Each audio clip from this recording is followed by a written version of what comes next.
I'll just let everybody get to their seats and then we'll do introductions.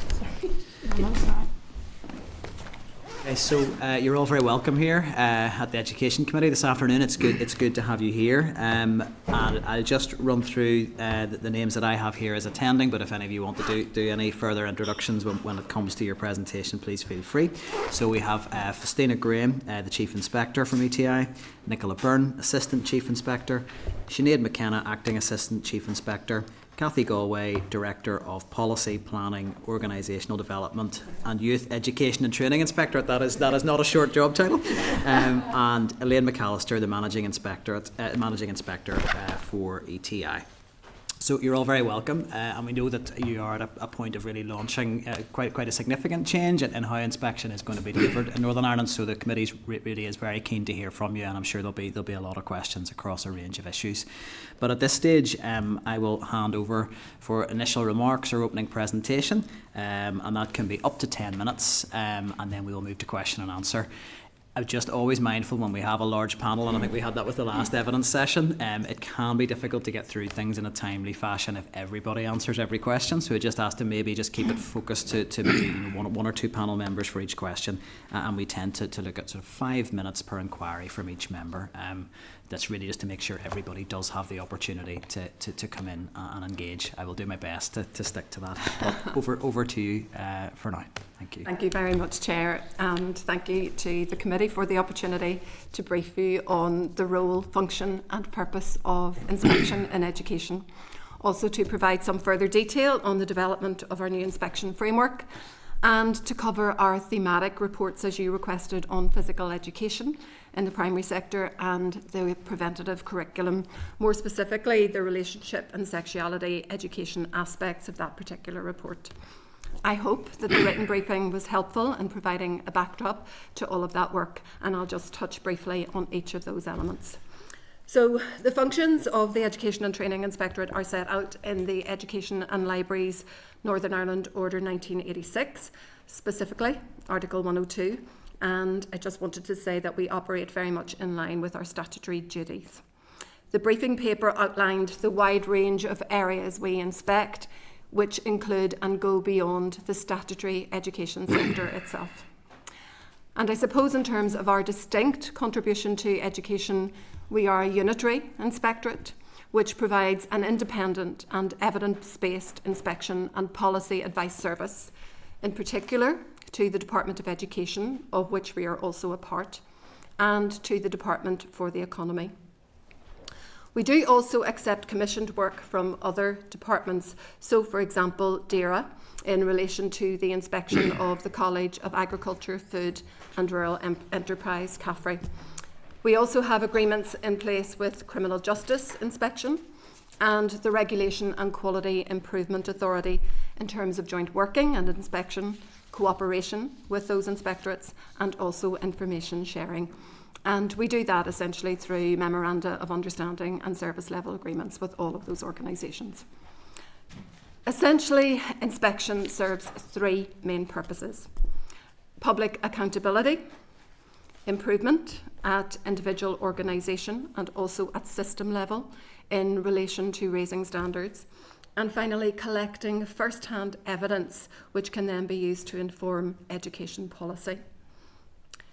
In high autonomy education systems, of which this would be recognised to be one, a strong inspectorate is how government gets the assurance that all is well within the system as a whole, how it knows to intervene if necessary, and where policy is either working effectively or needs modified in light of experience. And when I became Chief Inspector in September 2020, I did so with a clear remit to both review inspection and also to reset professional working relationships, and to do those things to ensure that optimum benefit would be gained from marrying self-evaluation by organisations with the external evaluation that comes then through inspection. And as always, putting our learners at the centre, we developed our vision, which is to be the voice for equity and excellence for all learners. We made commitments publicly through our Stepping Up and Stepping Forward publication to empower improvement through facilitating professional dialogue right across education sectors, and also by identifying, reporting on, and disseminating innovative practice from which others could learn. And those commitments very much remain. In setting out then to transform the inspection process, we consulted initially with all stakeholders on what they saw to be both the function and the purpose of inspection. Reassuringly, there was agreement that all of us who are responsible for delivering public services and spending public money must be accountable. The issue for organisations in receipt of inspection services was that they wanted assurances from us that the accountability process would be fair, objective and transparent, and rightly so.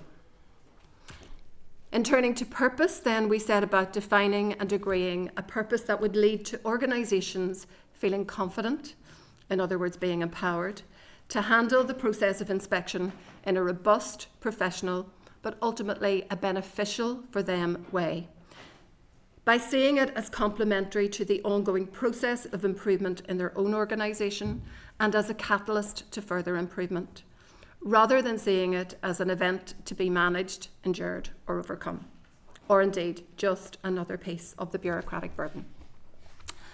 The consensus we reached with all of our stakeholders is that the purpose of all inspection activity is therefore to contribute to building capacity within the organisations inspected, and to enable them to provide high quality education and outcomes for all of their learners. And having established those parameters, many schools and also our Northern Ireland Teacher Council colleagues, despite the fact that we had action short of strike, have engaged enthusiastically in co-design work around the development of the new inspection models. We couldn't have done that work without their participation, and we remain very much grateful for that cooperation.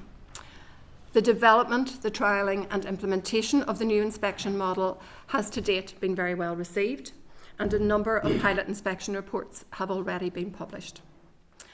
I have also published recently an update on the Education and Training Inspectorate website, which goes into detail on the new approach and provides indicators of effective practice.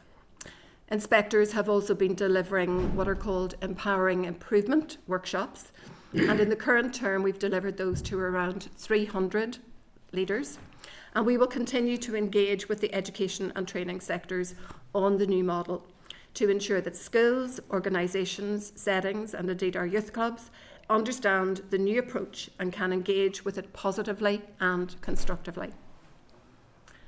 The key change to inspection is that we are using 5 questions for consideration as the core of all inspections, whatever the sector.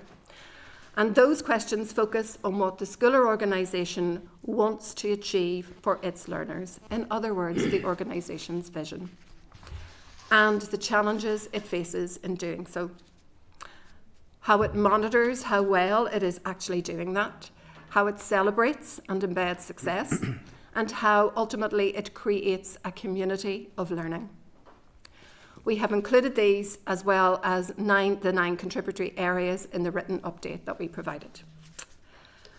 Despite action short of strike over a sustained period, individual organisation has continued across the phases of early years, work-based learning, further education, youth, and education within our prison system. We are the only jurisdiction which has always retained a district inspector network, and that network really is where individual inspectors are allocated to each of our organisations and retain an ongoing link. That has continued across all phases and is one of the most valued aspects of our work. We continue to involve practising senior leaders in the inspection process through our Associate Assessor programme.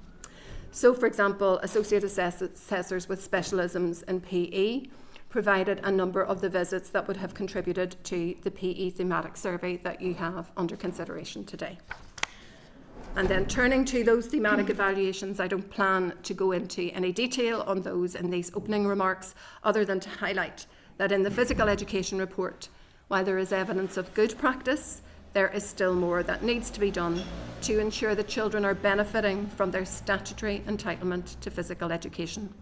not just in terms of hours of activity, but also the quality of education that is on offer.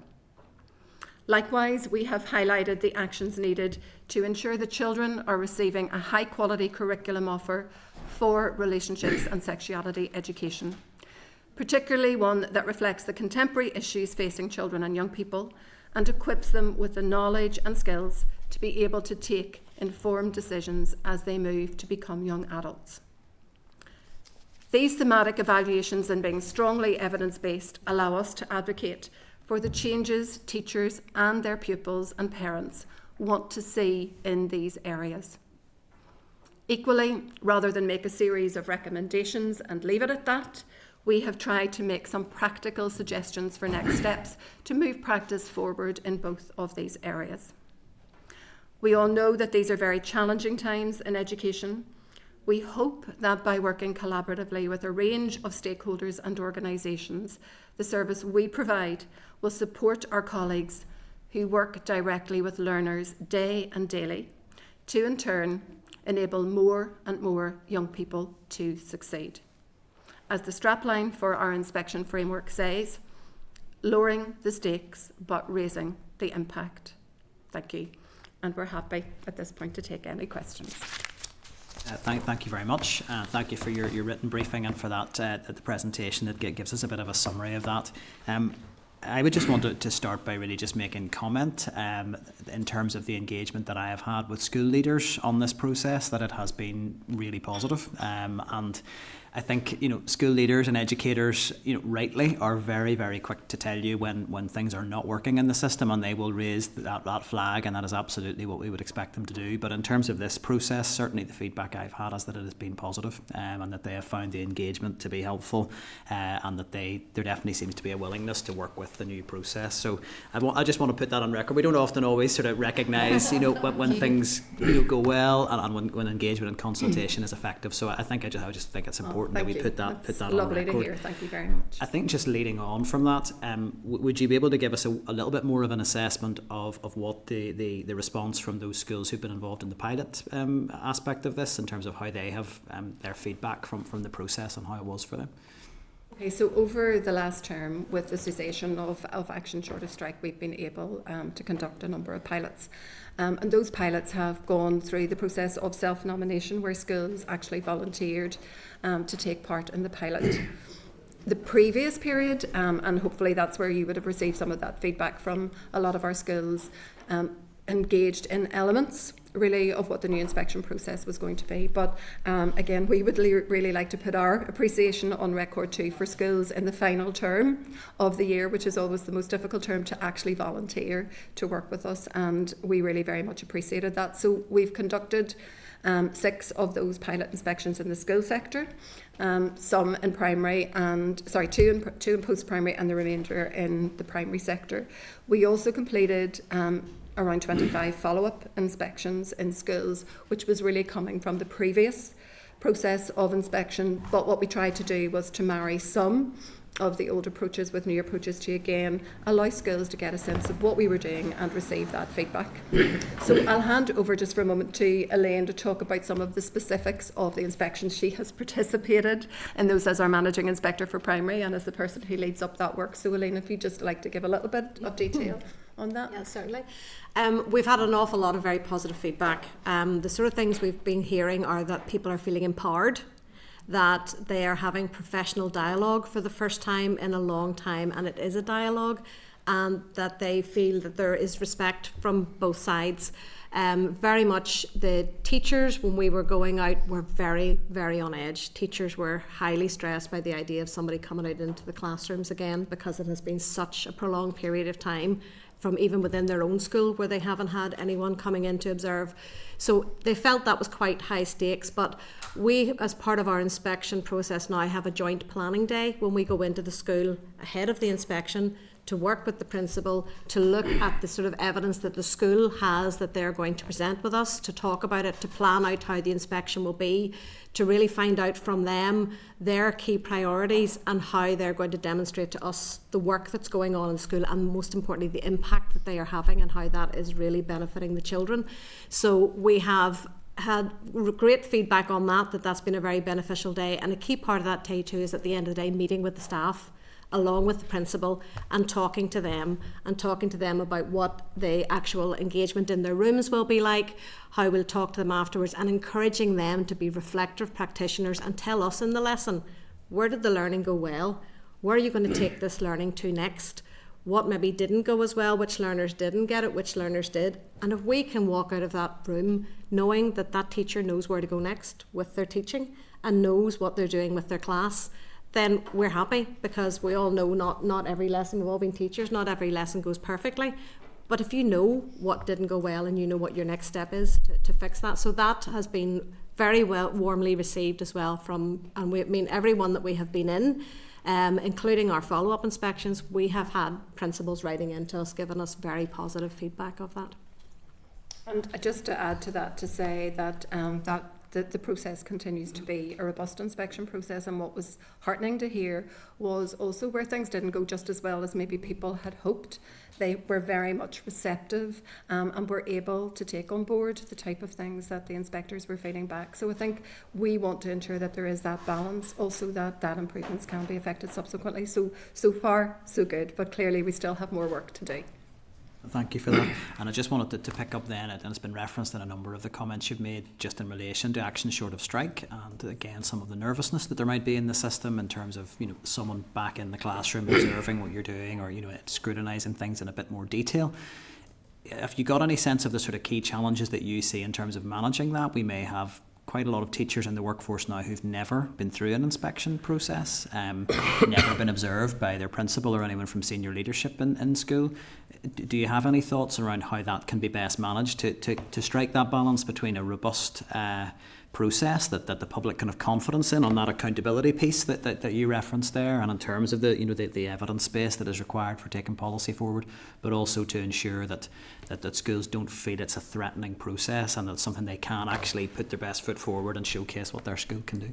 Yes, and I think one of the things I would say in response to that, Chair, is that is why we have invested so much time in really engaging with the system. During COVID itself, we conducted a programme called Empowering Improvement, in which we worked with around 1,200 middle leaders, and exactly what you're describing is what we found. So it was an online course that was run over a substantial period of time, and many of the middle leaders had come into the situation of being middle leaders during COVID and found that extremely difficult. So on the basis of that, and on the basis that we continue to work with those people through clustering with our district inspectors subsequently, we then designed what I described in my opening remarks as Empowering Improvement, but we call it Empowering Improvement 2. And those 300 leaders that we've worked with over this term alone, what we've done with is spend around 4 weeks, which we are going to extend to 6 weeks in the upcoming period of time, around 4 weeks after school, online again for an hour and a half, working right through the process, so that leaders will feel that they truly understand that process, and that talking then to their own staff, that they can actually ensure that is conveyed. Equally, I think one of the things that schools will probably still tell you is that we didn't go away in any shape or form over that period of time, but I would say that in a constructive way around the role of our district inspector, and I would like to think that you have heard positive feedback about that very long tradition of having a district inspector. So our district inspectors have still been in schools, talking to principals and really trying to ascertain where those sensitivities exist. So one of the key things about the current approach is that request from all organisations that we really look very much at the unique context of each organisation.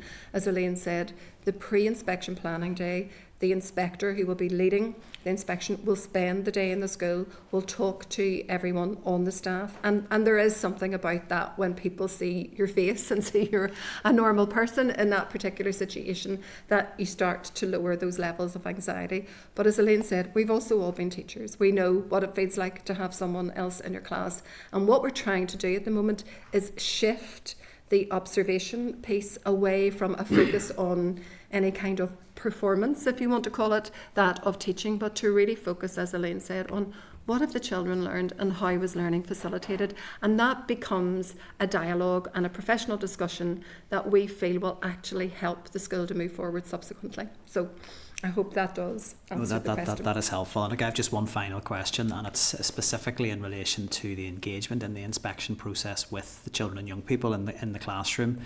You referenced we have a system with a high level of autonomy, and this comes up time and time again in committee of, we might put forward any number of proposals or ideas, but ultimately schools have a huge degree of independence as to whether they implement that and how they implement departmental policy as well. Pupils and young people in particular really refer back to us that on the areas that matter to them, you've already highlighted RSE. We've looked at other issues in terms of the broader learning for life and work piece. Careers advice is another one, where the sense is that it's just very patchy provision, that some schools are delivering it in a way that really is meeting young people where they're at, and they come away very positively from that, and others saying, we actually didn't even know through our school career that we'd had that bit of the curriculum, even because it was maybe dealt with in such a light touch way. How does the inspection process engage with young people to really try and drill down into are those bits of the curriculum, I'm not talking here about delivering qualifications and exam results, but those bits that are preparing young people for life, that it's meeting them where they're at and meeting their needs? I think it's fair to say we've always done that, but I'll ask Nicola to come in on some of the specifics around how we're engaging with young people in the revised process, because we do think that's really important that we extend that beyond what we've done previously. I hope that you did see within the RSE report that we did try to use innovative ways of actually engaging with young people. We had 14,500 young people respond to that particular report.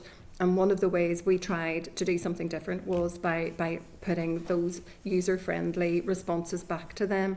And again, Nicola was talking about an event she was at last night, just where, again, seeing schools and young people actually using what we said was good practice and seeing that in a very positive way subsequently. But we have nevertheless still thought about how we engage even more with young people. What I would say at times is absolutely it is patchy sometimes in terms of those various complex issues you've described. What I always find reassuring, I have to say, is that even the young people you engage with, there is something about our education system which empowers them to feel that they can have their say. They are very articulate when they come to talk to you, and they're not frightened to speak up. And I think that in itself is an indication of the successful aspects of our actual education system, when young people feel, yes, they may be protesting about something, but they do so in such an informed and in such a mature way. So I'll let Nicola fill you in on some of the actual inspection details, but just to put it in that context. Well, one of the things I would say is that we needed to hear their voice in terms of how they could engage with inspection so that we could get their voice. So one of the first things that we did whenever we were looking at the new model of inspection was we had focus groups with the children and young people to hear how they wanted to engage with us, and also talk to senior leaders about how they engaged and got the voice of their learners in their organisations. And that helped us whenever it came to developing strategies for us to harness their voice through inspection. So in our inspections in primary and post-primary, we have questionnaires that go out prior to inspection, and we get significant numbers of responses to those questionnaires, and that gives us a lens to look through before we even go into the school building. And it's important for us to look at those views and the views of the parents to get a feel for where things are at within an organisation. But when we're in schools, then a key element, and probably the most enjoyable element of our work, is talking with the children and young people and hearing their views on what is helping them to learn and how much do they enjoy their school life. An element of the new model is that they bring pieces of work with them to talk us through elements of provision that they've thoroughly enjoyed. And we utilise that to reach our evaluations. So their voice plays a key role for us in hearing what is going well and what is not. Just to finish then, so I mean, you mentioned the work of the Inspectorate following up on it really informs policy. So I know there was like that preventative curriculum, piece that you did was a specifically commissioned piece of work. But if there is a theme developing in your inspections, we've talked a lot about mental health and well-being, for instance, here around the how schools implement that emotional health and well-being framework. Does that get fed back through the system? And I just ask for a short answer on this to the department, if there is a sense that maybe provision that the strategy isn't quite matching up with delivery on the ground. I was just going to say that yes, there is that commitment from the department certainly to follow up. If you looked at the PE report, you'll see that that commitment was made that we would follow up on the PE survey in a 2-year period. But that was with the agreement of the department, because the department then set up the task and finish group on PE, and we will look at that work in due course. But it is very much that iterative process. As we move back into inspection at each point in time, we continually feed back to our policy colleagues while retaining our independence always in the evaluations that we make. Apologies, Nicola, there. When we see a theme emerging, we then tend to work in terms of, we then have identified maybe effective practice in an area that we're seeing that needs to be disseminated more widely. So we'll identify a firm and then report. So it can be in case study format or anything like that, so that we're ensuring that iterative piece of our findings are coming to a product that allows that to be disseminated more widely. And that's crucial. Also, with your just new approach, our biannual report, which takes system-wide issues, from the Chief Inspector, as well as our annual reports to the department, would take issues that we're finding across inspections and would highlight them then. Yeah, I think important. As I said, positive stuff as well. The good practice that gets disseminated. I think that's really important, and I think your written briefing was really clear. This is about celebrating the good stuff as much as it is about highlighting any issues. No, I thank you for your responses and all that. I'm going to hand over to the Deputy Chair if you're wanting to come in at this stage. Thanks. In your briefing paper, you mentioned that you meet with the Inspectorate in the South and to see how you can learn from one another and how you working jointly can produce the best results. And this joint work was identified as an example of best practice by the ESRI.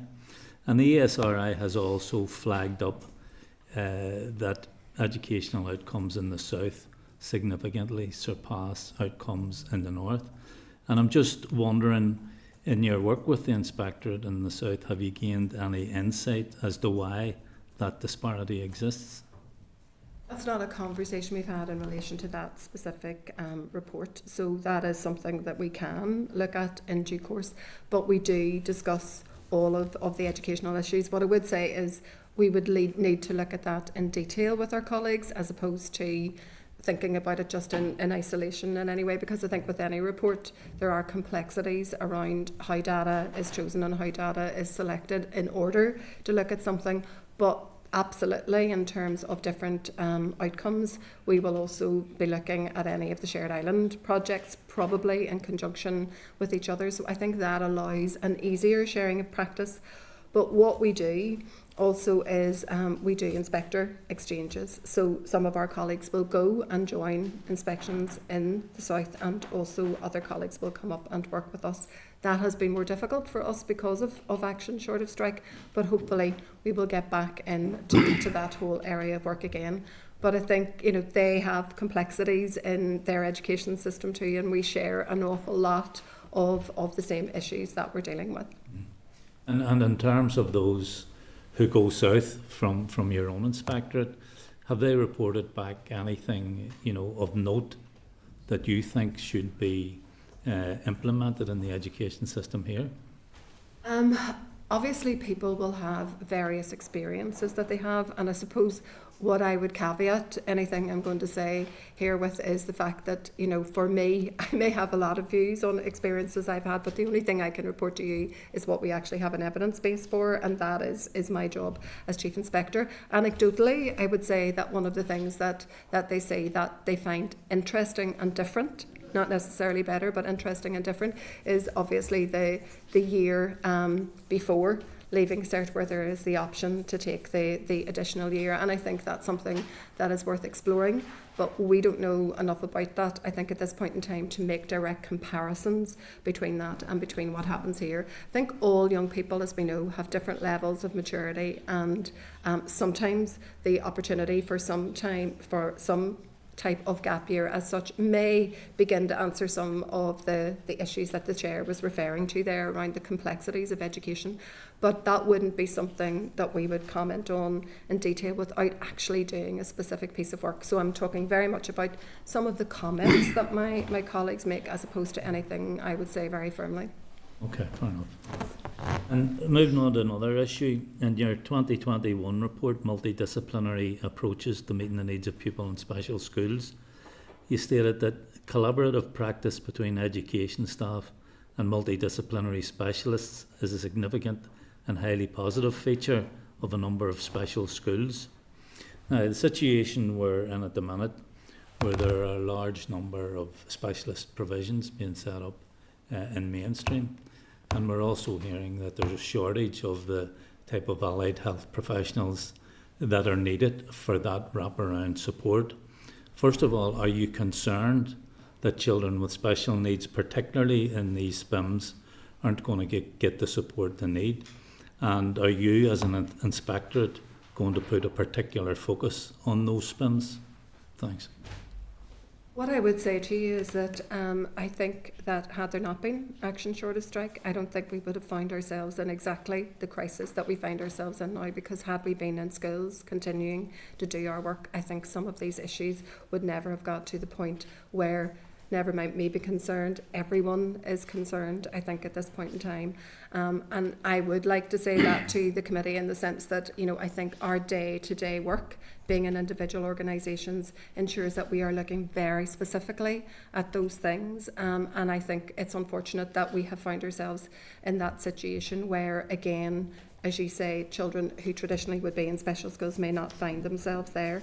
I'll hand over to Nicola because she has looked at this in more detail, but I think the shortage of those links between the allied health professionals and professionals, of course, is going to be an area of concern, but I think we have to find a way to work through that at this point in time, and as soon as we can get back into our normal way of working, we will be able to report, I would say, reasonably quickly on the efficacy of what those approaches are. But we can't do that if we don't get access to the actual organisations and to the actual individual settings. So, you know, we would really welcome your support in ensuring that we can do that, because it is hugely important that those very vulnerable children are supported in the way they should be. So, Nicola, if you want to just give some of the detail. Deputy Chair, if you don't mind, if I could just come in terms of when you're saying our support to get access to those settings, what's blocking the access to those settings at the moment? Action Short of Strike. So for us was the blockage. What I was saying, Chair, was because schools weren't cooperating with inspection, and individual inspection would flag up the type of things that Pat is talking about there. We hope we're out of that phase. We hope now, we're out of that, yes. Okay. And our intention is to start our implementation in September. So, for example, over the last term, some of our own statistics, for example, we've been in around 500 classrooms. Just from Easter until now. That's the speed at which we can start actually implementing a piece of work like this that we've been denied the opportunity to do. So when we are in schools, even in a mainstream classroom, we will always look at children who have statements or at the whole range of the ability within a classroom. But clearly, SPIMs have grown very rapidly over a very short period of time, and we have not had the opportunity to look at those in the way we normally would. So I hope that we can do that reasonably quickly. But Nicola, you have some background. Yes. I mean, it's always concerning when children don't get access to either high quality education or the health service that they require. So I think everybody should be concerned about that when that isn't happening. For us, looking at reports such as the Ipsos Independent Review of Education of a Special Educational Needs report, and other reports, the Northern Ireland Audit Office, the Public Accounts Committee report looking at SEN, we know that there is a piece of work to be done to help our children who have special educational needs. For us, looking at what we could do in an action short of strike context, we focused on 3 elements. We were looking at the teacher professional learning to support pupils with special educational needs. We were looking at specialist provisions or learning support centres, as they were previously referred to, and we were looking then at the statementing process. And that's the piece. Those are the 3 pieces of work that we've been taking forward through last year and this year. And we published our Teacher Professional Learning to Support Pupils with Special Educational Needs evaluation. It's a very long title. In December 2023. And that showed that our teachers need more support. So back in 2017, we made a recommendation that was that teachers required a career-long access to training to support pupils with special educational needs. The focus can't be on initial teacher education, because initial teacher education has to deal with the fundamentals of good quality teaching, and special educational needs training tends to build on that. So our recommendation in 2017 was focused on looking at what happens in initial teacher education, but then focusing on our teachers on induction, our newly qualified teachers, and then a career, that continuous professional development to support pupils who have special educational needs, so that teachers in the classroom can meet the educational needs of the children in front of them.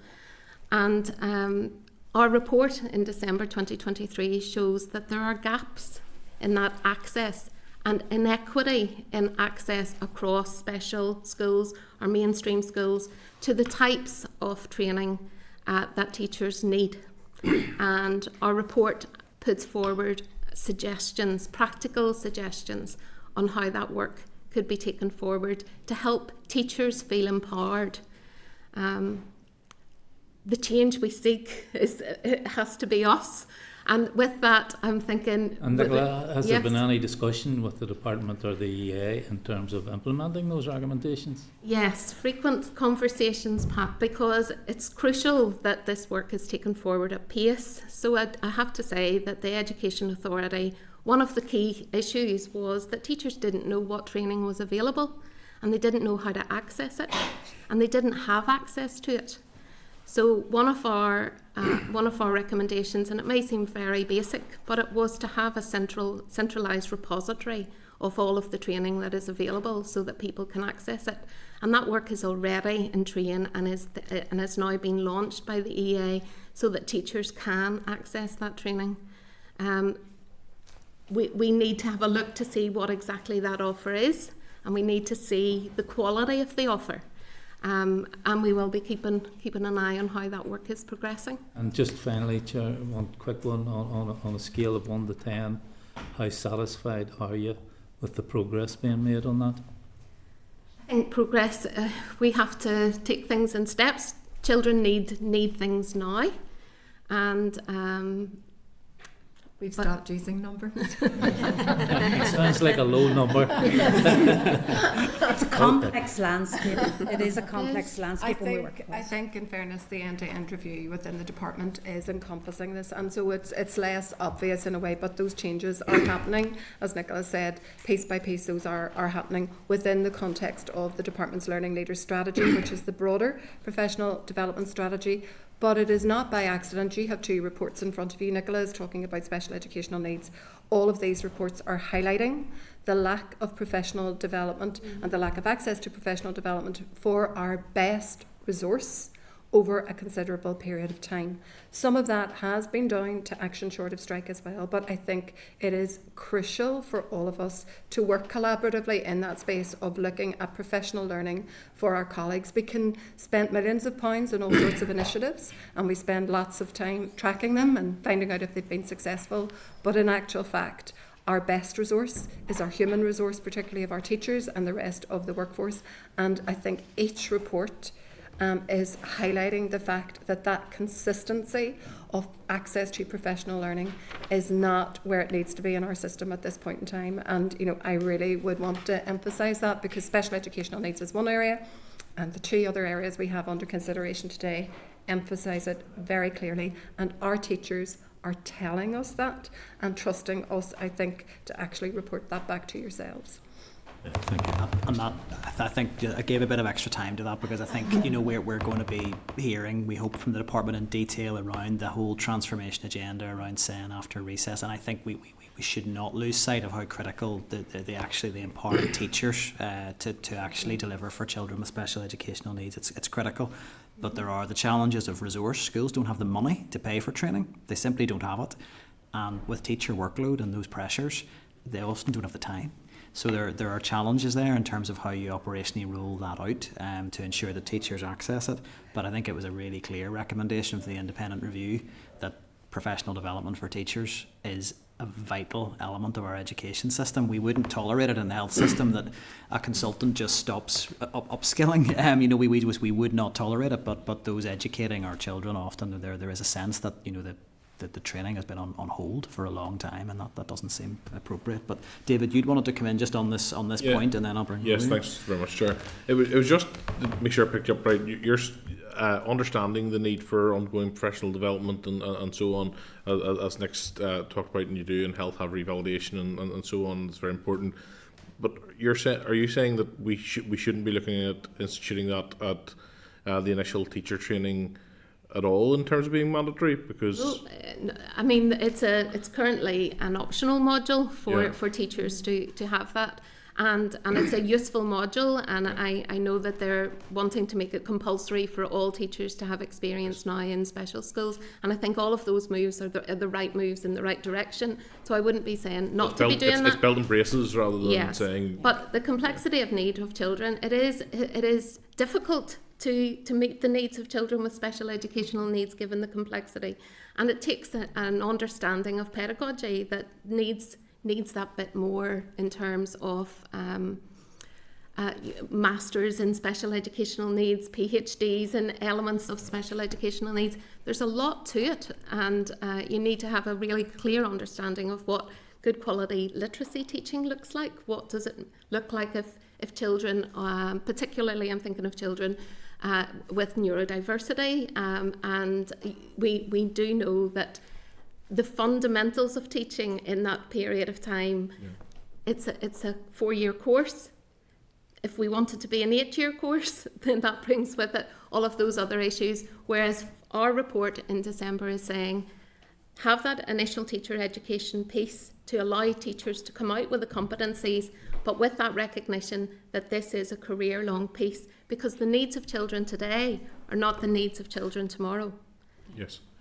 And I think I understand that development. It's more a case of having talked to some of the special schools locally that some feel when they're trying to access staff, it's very difficult because those teachers that are available either haven't had that experience or feel intimidated by the idea of becoming involved with a special school because they don't have that grounding, and therefore the mandatory putting it in as a mandatory part of their initial training would give all teachers at least some kind of level of understanding of teaching within that environment.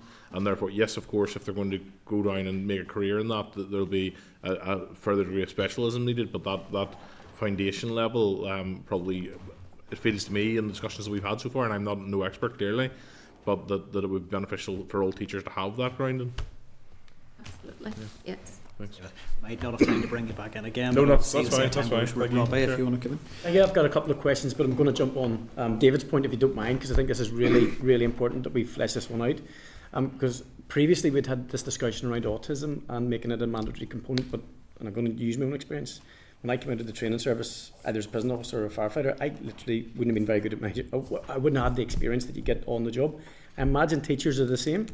So I'd pick up on your point, Nicola, which would probably point to the fact that what's more important than the initial piece, I would be as bold as to say, is that experiential learning and ongoing continuous professional development. And that, if that is the case, I would have a concern at the moment with what direction they're taking with regard to these SPIMs, because I think we're, in terms of the units that are being provided both onto mainstream school, that if we just did the mandatory training aspect at the start, but might be leaving some of our teachers vulnerable in regard to they've ticked the box, they said they're trained and this is the bit, but is it in the best interest of the children?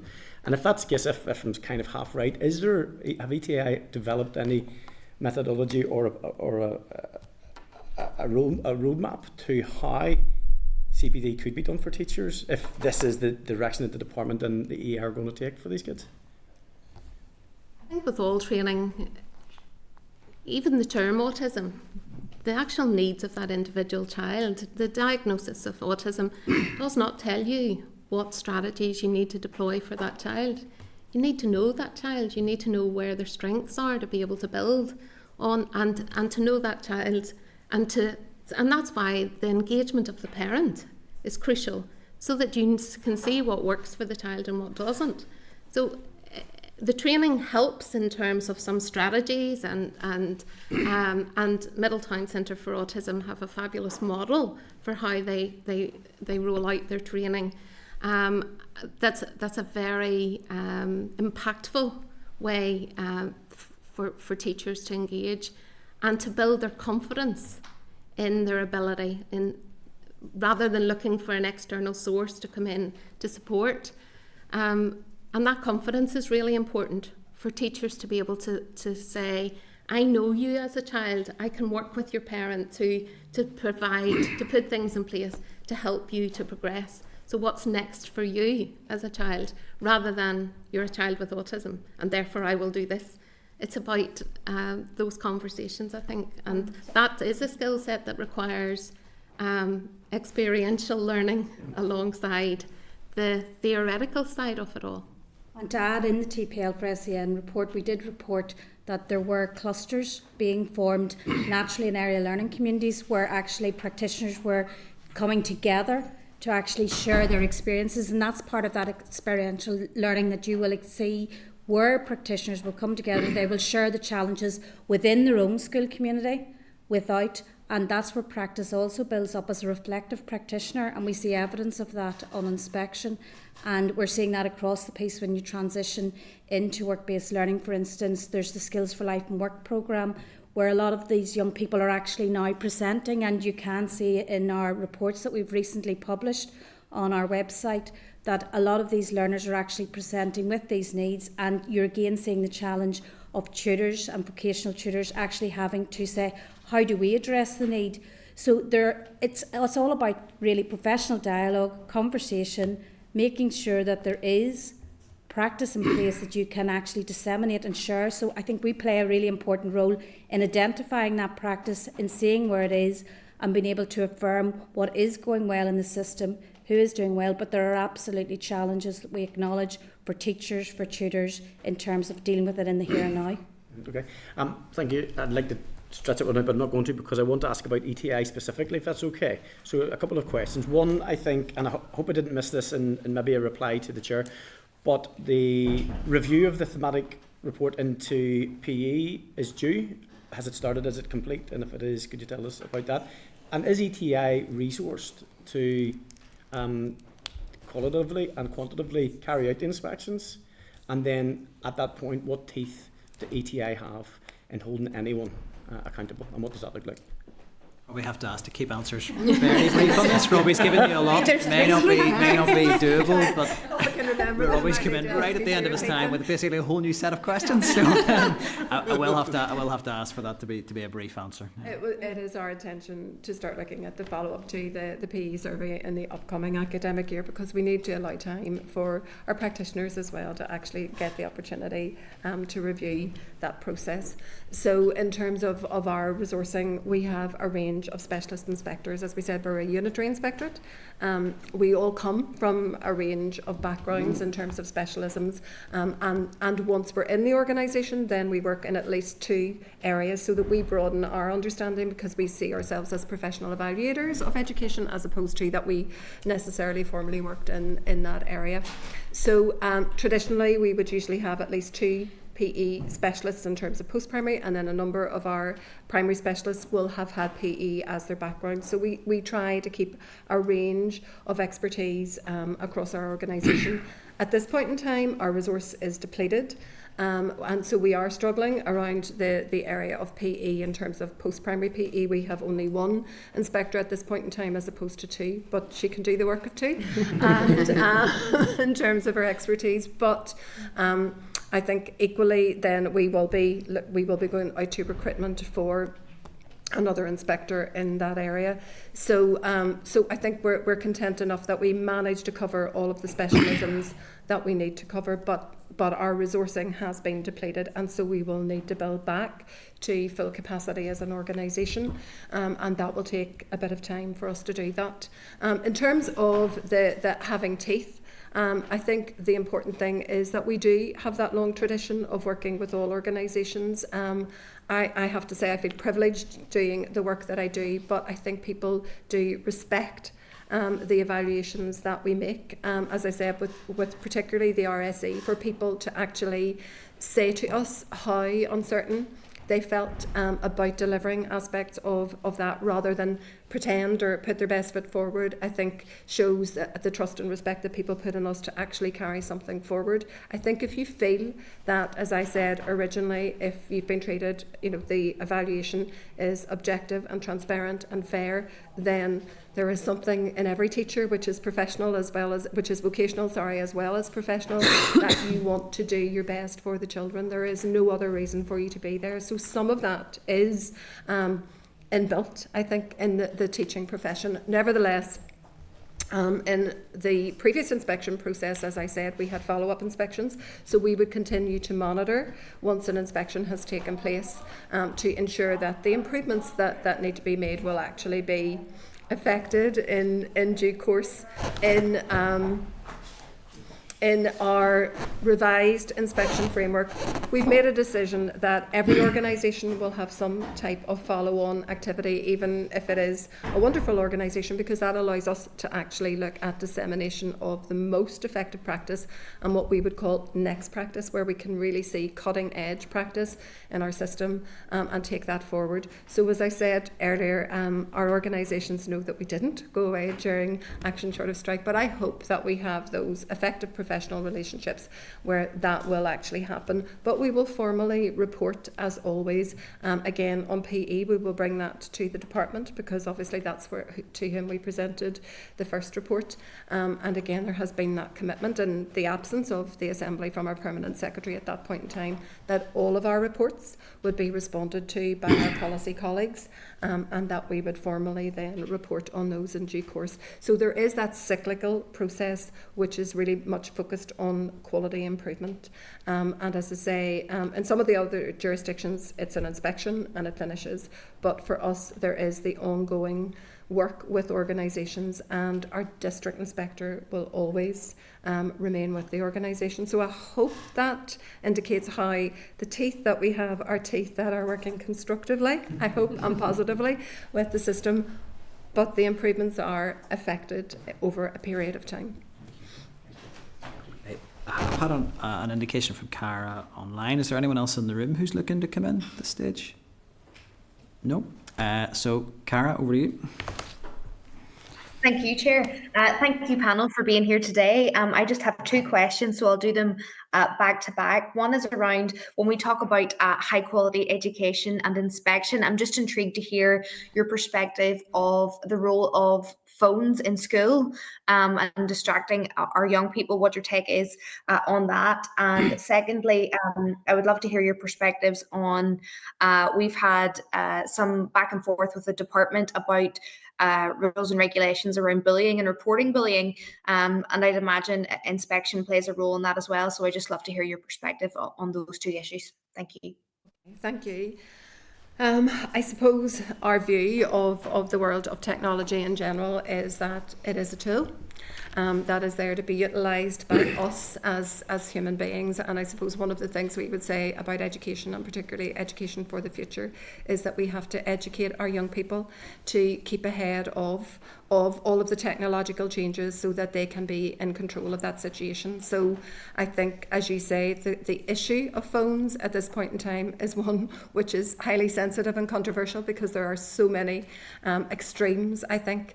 And I think that's something that we will continue to look at over time, because you have, of course, the issue of distraction. You have some of the issues that are related to RSE that we've actually reported on, particularly in relation to bullying, and some of that taking place outside the control of the school because of it being online. But equally, if we don't educate young people to actually use the technology and be in control of the technology rather than the other way around, to know how to navigate that technology effectively, then we're actually denying them an opportunity for a fully rounded education. So I think this is an issue that we have to actually build some sort of consensus around. I wouldn't, Cara, give you a hard and fast answer at this point in time, because I know it is an issue that is really current, and I think we have to look at all aspects of it. We produced a digital technology piece earlier in this year, and again, you know, if you think since COVID, our teaching profession in particular have really upskilled around all of that area, and I think the important thing is how we help young people to actually think about how they scrutinise everything that they are using in terms of the technology, and I think that our schools will find ways around this if we work collaboratively together to find ways that support schools when it becomes a discipline issue, which is obviously one of the issues that schools are worried about in terms of the use of mobiles in school, versus the idea of the impact of the technology then because of young people and teachers feeling that they are a slave to their phone, as opposed to the idea of actually thinking, how do you navigate the whole world of technology successfully? So I hope that gives you an honest answer as to where I think we are at this point in time. And could you just remind me of your question on bullying? I know you asked a question there. You actually touched on an aspect of it there. It was just to do with, I suppose we've heard from the department about the Addressing Bullying in Schools Act, and how there's no sort of onus on the Board of Governors to report back. It's not complicated. And I'm just wondering, do you think there's more of a robust take that we could take in Northern Ireland on bullying? Because what we noted as a committee was the lack of monitoring, the lack of data meant that we don't know if it's homophobic, misogynistic, we don't know the nature of the bullying. But thank you very much for your points there around the phone. I think it's interesting. In County Wicklow, schools made a shared agreement to get phones out of the way, but I think you're right. I think there's opportunities there. And we did hear from the independent panel review about potentially the future in AI and job creation. But yes, just a wee point on bullying would be great. Thank you.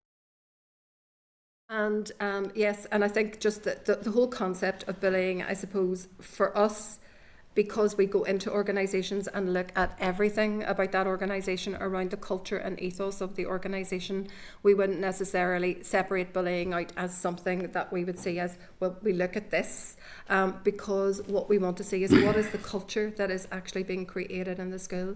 And if you have a culture which is created in the school, we've asked around the vision of the school, when you are in an organisation and you are there for 3 to 4 days in that organisation, you begin to absorb a sense of how is behaviour managed in this particular setting. And I think what you've described in terms of the data, I think is important, but the data is only a starting point, I think, then, Cara, because for us, our view, I suppose, is that data informs our inspection process, but ultimately it is then about looking beyond the data and using that as an entry point to see what are the actual issues that are in an individual organisation, but also that are pertaining to the experiences of those young people in that particular context at that time. And as we've talked about special educational needs, every single organisation that we go into is unique and different. And so we try to tailor what we do to try and support those schools then to look at what we would describe as positive behaviour management, obviously, in those kind of situations. But I think, there's all those various forms of bullying that you have referred to.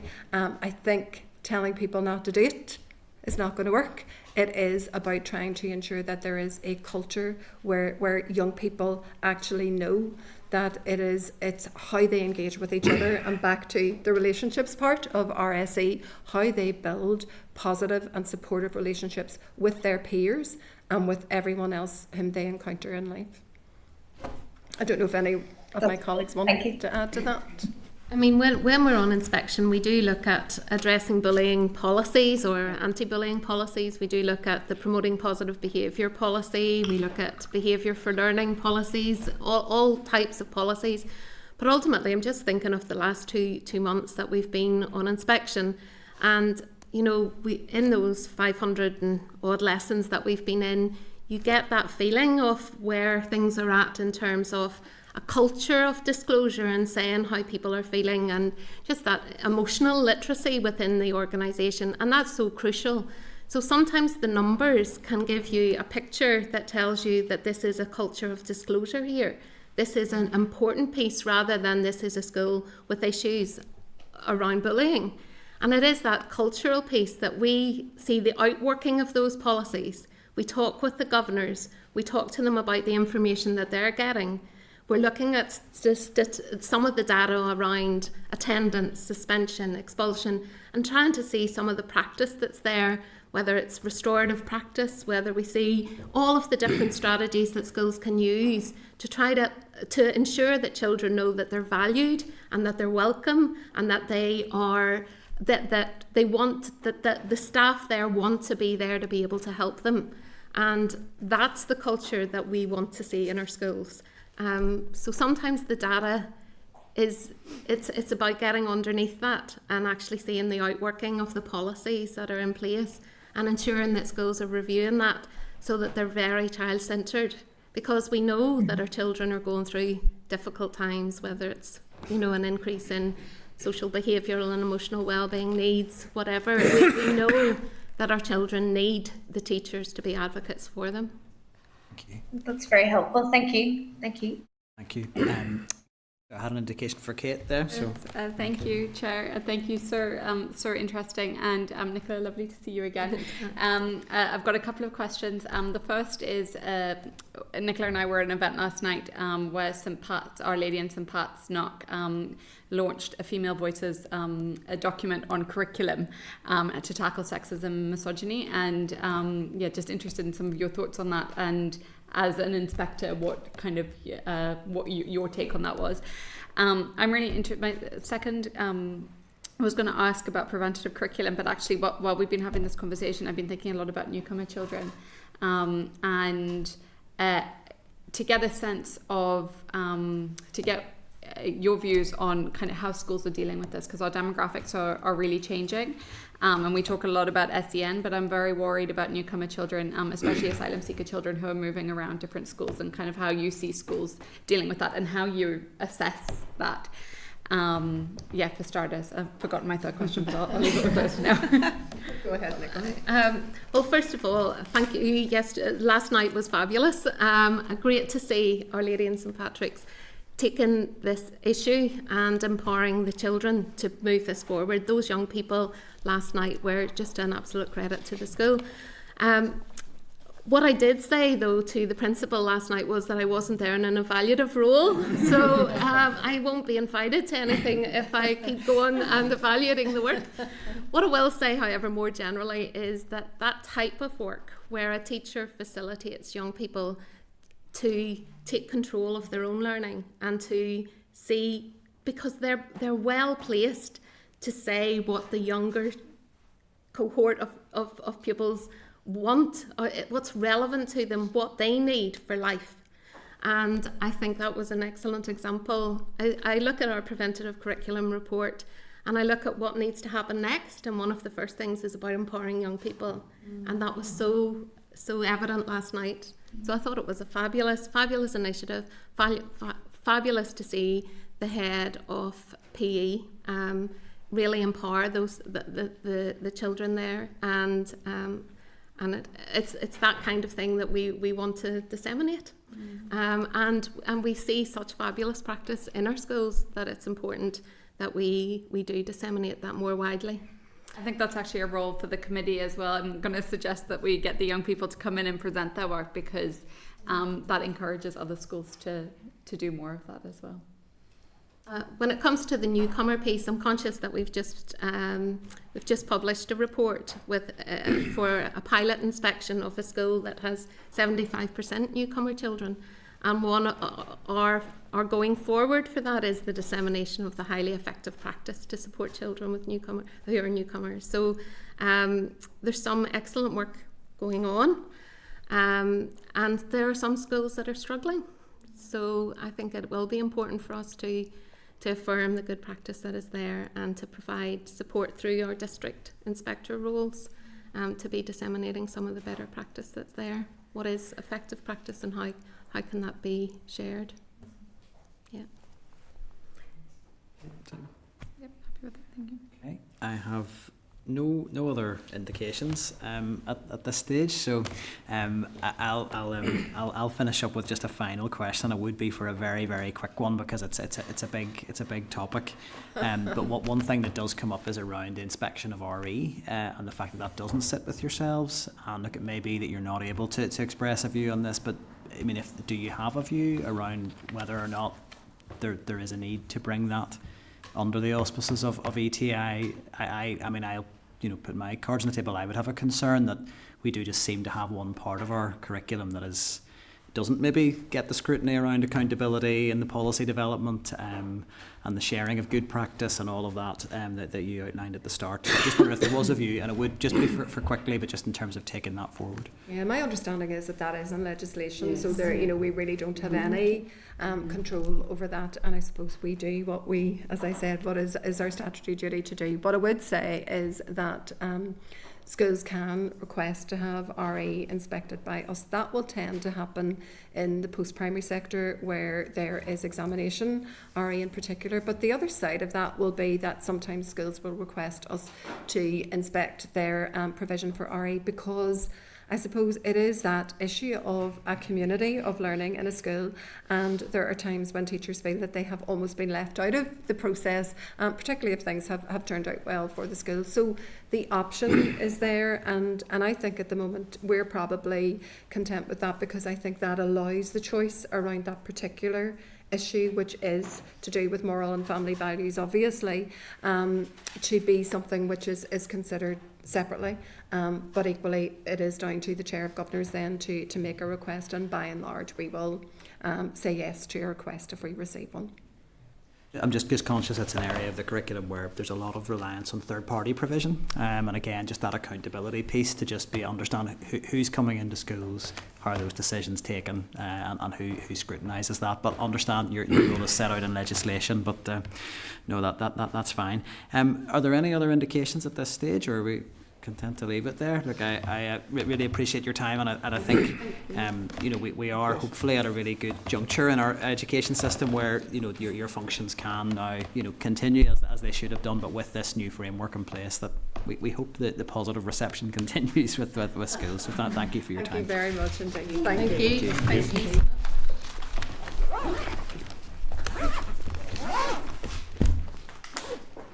Just yourself.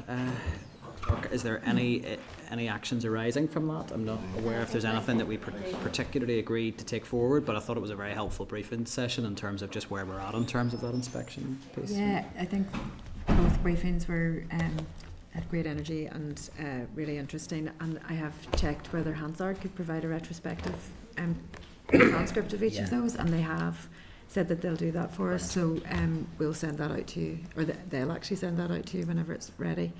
And because they're both worth, I think, a reread. I'm not sure when that pilot report of inspection of schools with newcomers is coming out, but I'm sure that's on their website. It said it's been published already. Okay. Oh, I thought it was to be published. No, that's great. You just said something about wanting young people to present their work to the committee. From maybe a specific school. Yeah. It was honestly the most brilliant event. They have come up with a resource for tackling sexism and misogyny through LLW, but it's got lesson plans, it's got everything really professionally done alongside Queen's. The teacher, the head of RE, has facilitated it, but the young people have really driven so much of this. And it was really innovative, and I think we talk about getting young people's voices into the committee, and that's an example. So yeah, I think we definitely. I think we were all struck when we did have some youth stakeholders in for young people themselves, that we really were only scratching the surface, and we had talked about maybe a specific event for young people to give different groups the opportunity to showcase the issues they were concerned about. I mean, that's one we could potentially factor in for that and take forward after recess. I was going to say, from what you're talking about, the lesson plans and the rest of it, feels like a different kind of engagement might be better than having just them. Not. I mean, I understand sometimes you want to. I would agree. I'm not just necessarily sure something is best showcased, but you know, I think maybe actually that given the opportunity, the committee the opportunity to really get down into the detail of that with the group. Well, so it may tie it either with that if we do have a session for children, for young people, or maybe something to tag on with curriculum development down the line as well. But we can revisit after the. I that's know they're noted. writing to us with their No, reports. absolutely. Well, I think if that's noted for forward work planning, I think that's definitely worth taking away. Okay, so that just brings us on to the next item on the agenda, which is correspondence. So I'll just, as usual, take everybody through any items where we've identified the potential for an action to be decided by committee, and otherwise it will be as per disposed of as per the summary noted page 119. And I would just refer members to pages 119 to 147 in their packs, and then there's also tabled papers where more has come through. So item 8.2, that's a response from the Department of Education on post-19 special educational needs provision. So I think my suggestion would be is that we should share that with Caleb's Cause NI and certainly invite feedback from them in relation to that. Are members agreed? Item 8.5, page 127, a response from the Department of Education in relation to the use of CCTV in classrooms. Are members content to share that response with the individual who originally raised those concerns? Agreed? Item 8.6, page 130, response from the Education Authority in relation to indoor air quality. The correspondent that initially raised the issues has written again. Item 8.11 on page 147 and item 8.13 at page 30 of tabled papers. And there's an article included there on air purifying equipment in schools in Hertfordshire, and asking the committee for its view on next steps. I would like to suggest really that given that this individual has corresponded with us a number of times on this, and there's been a little bit of correspondence back and forward with Department and EA, it can be sometimes difficult to track all that, and I would like to suggest that we maybe invite the individual to brief the committee at one of our informal sessions really on where she sees the state of play and anything that specifically that she feels should be taken forward in terms of policy development. Or would members be content with that? Great.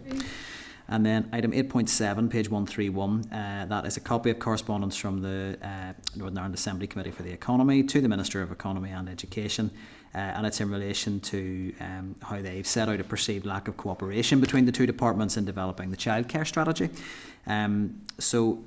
I would propose at this stage that we note, and look, I'm happy to take members' views on this. I mean, I think we have emphasised repeatedly the need for collaboration between those departments and other departments, and we have certainly done so in relation to the childcare strategy. So I'm content to note it and to confirm we will certainly continue to make those points, but unless any other members have any suggestions of a more formal response to that. We agreed to note. Item 8.12, page 28 of tabled papers, that's a response from the Department of Education regarding the Northern Ireland Forest School, and it's really the proposal here would be that we share the response with the Northern Ireland Forest School Association, and again invite them to come back to us for feedback. Are members agreed? Item 8.14, page 31 of tabled papers, correspondence from an individual regarding concerns about the Education Authority processes for SEND pupils.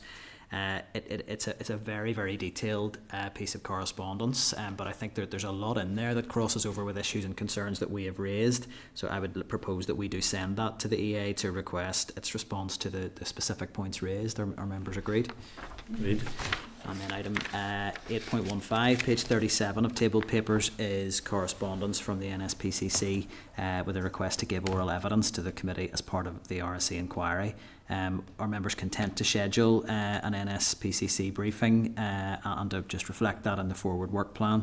Obviously there will be lots of other stakeholders seeking to provide evidence, but I think as a very key voice in terms of child protection issues in Northern Ireland, I would be content to respond positively to that request. Are members agreed? Agreed. And then item 8.16, page 38 of tabled papers, is a response from the Northern Ireland Human Rights Commission on accountability regarding the use of restraint and seclusion in educational settings. Are members content that we forward that to the department for their reply? Are members agreed? Agreed. And then finally, item 8.18, page 42 of tabled papers, and that's a response from the Education Authority in relation to the correspondence that we've had on a number of occasions now in relation to Beachlawn Special School. Again, are members content that we share the response with those who've flagged these issues with us previously and seek their feedback? Are we agreed? Agreed. Okay. I have nothing else in correspondence to highlight unless any other members do. So other than that, are we happy to dispose of the correspondence as per the summary note? Are we agreed? Agreed. Okay, that takes us to the next item in the agenda, which is the forward work plan, and that's draft forward work programmes available at page 150. So I'm just going to ask the clerk to speak to that, but I mean, I think there has been through David a number of additional proposed expert witnesses in relation to the RSE mini inquiry, which I think just clerk can draw members' attention to. But other than that, it would really be to seek endorsement of the programme going forward. So I'll just hand over to you, clerk. On that Yep, certainly, Chair. So in respect of the expert witnesses, I would propose that members agree to add those three that David has recommended to the list of witnesses that are going to be contacted, and also perhaps that we could just give them a heads up about the terms of reference of the inquiry before the summer, although they're also academics and they're not going to work all summer, but they may appreciate a bit of notice if they're going to publish anything. Yeah, I think my sense would be I've had contact from some stakeholders as well. I mean, while we're launching a formal consultation in September, I don't think there's anything to be lost by letting the expert witnesses and any of our key stakeholders identify, just in terms of those terms of reference, if they need a bit of time in the summer to be getting organised for responding to the consultation. Are members content with that? Agreed. Okay. Are you happy with all that, David? Yeah. Did you want to say anything more about them, or No. I'd say some of them. I haven't had direct conversations with all of them, but it's just a case of so I'm happy to have the terms of reference sent out to them on that basis. So. And so yeah, other than that, I've just input the decisions that members made last week about having, for instance, SEND transformation end-to-end review updated quite soon, and the landscape review from EA. It would also be interesting to hear from the audit office, if possible, because they've done a lot of work in the education sector. And there are some in the other committee events. We have just booked space on a couple of occasions for some of these stakeholder events that we've talked about a few times. So that's just a question of prioritising. For now, I've put in anti-poverty stakeholders on that week of the 16th of September. And then, although we might have peaches in that space, we may, we do. Now, actually, then sectoral and church stakeholders in education, early October, and yeah, that's the sports bodies then that we're removing from next week's planned meeting. So, yeah. Okay. Sorry, can I just suggest? I see that. Rebecca Lurder from Queen's is slotted in as an informal meeting in September, I think. If possible, if there's a slot, even if it's later on in the year, I would prefer to have a panel where we actually have evidence on newcomer children, and it doesn't need to just be Rebecca. There are people like the Children's Law Centre, STEP, who are doing really good work in this space, but I feel like it's very complex and there are a lot of problems here, and I think it warrants committee scrutiny. And I mean, I think we've been clear that we wanted that briefing. So I think we've, and also to we can bring the EA in to speak from the statutory perspective to anyone else we hear. So I think a formal briefing is entirely appropriate if members are agreed. Thank you. Agreed. Okay. Certainly. Okay. Well, look, members can continue to feed anything in over the summer, even in terms of anything they want factored in. But conscious also that the clerk and the team do need some annual leave as well. So maybe don't be expecting responses as rapidly as we might normally get. Other than that, are we content to endorse the forward work programme? Agreed. Okay. Item 8. Any other business? David? Most people have already been in the room when we were having the conversation earlier, but just following on from the discussion we had following the protest and that last week with the Caleb's Cause and the discussion that's going on in different parts of the Assembly around the post-19 pathways for people who have SEND needs. Last Friday was up at Larch Belfast, and I know Kate's familiar with them as well, and I just thought it was an inspirational visit, and the staff that I had with me equally said it was one of the best visits they had done around some of the work they do with SEN adults, and providing them with work and roles that really give them somewhat of a work pathway, somewhere where they can feel safe, where they can make friends and develop post-19. And I think it would be really worthwhile, both people from our committee, but economy and that as well, but certainly be reaching the colleagues there to go and visit and see what's being done there. We're all familiar with, we've in East Belfast 4G Day Opportunity Services, and Orchardville, and some great people who work in that space. And as you were saying earlier, Chair, of outside of the committee, was that there is a spectrum of work being done in that area that maybe isn't recognised in the whole bit. So important, I think, that we look at what is already there and what can be built on and the models that we can use. And I think Larch, for me, was something really special, and I think I would encourage people to go.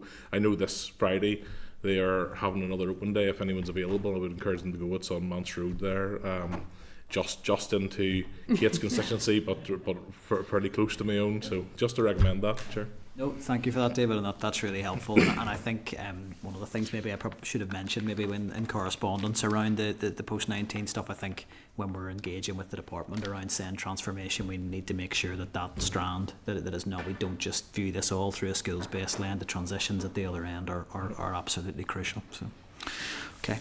Anything else, Deputy Chair? Chair, I just want to bring up the issue of the RAISE programme because I have just heard today that 3 schools in West Belfast have been told they're not eligible for funding under that scheme. One, Bunskull and Clevagive, is in the middle of Ballymurphy, one of the most deprived wards in the whole of the north. Another Gael School in Namona, another Irish medium, 2 Irish medium primary schools, and nursery schools have been told they're not eligible, and St John the Baptist in Andersonstown.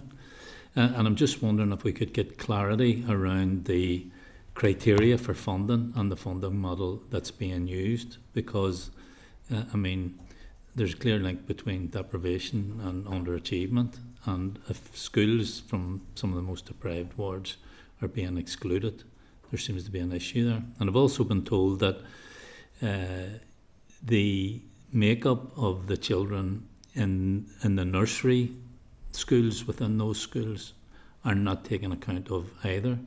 So, we know about the importance of early intervention, so that seems counterintuitive completely. So, if there was one thing that the independent review were hammering the point on, that the best early intervention you could do in terms of tackling educational disadvantages in early years, that's where it really counts. So, yeah, I'm certainly happy to propose that we write to the department for a little more information on how these decisions are being made about who has access to funding, and again how that early years profile is factored into those decisions. Does that cover that? Are members agreed on that? Agreed. Okay. Any other business? No. Okay, that's just on to item 9 then, and it'll be a while before we're back. Our next committee meeting is scheduled following the summer recess, and that will be Wednesday the 11th of September at 2 p.m, room 29. So what year is that? That is 2024. Sorry to disappoint you. And the question then just needs to be put that the committee meeting does now adjourn. Are we agreed? Agreed. Thank you. Committee Room 29, Sound.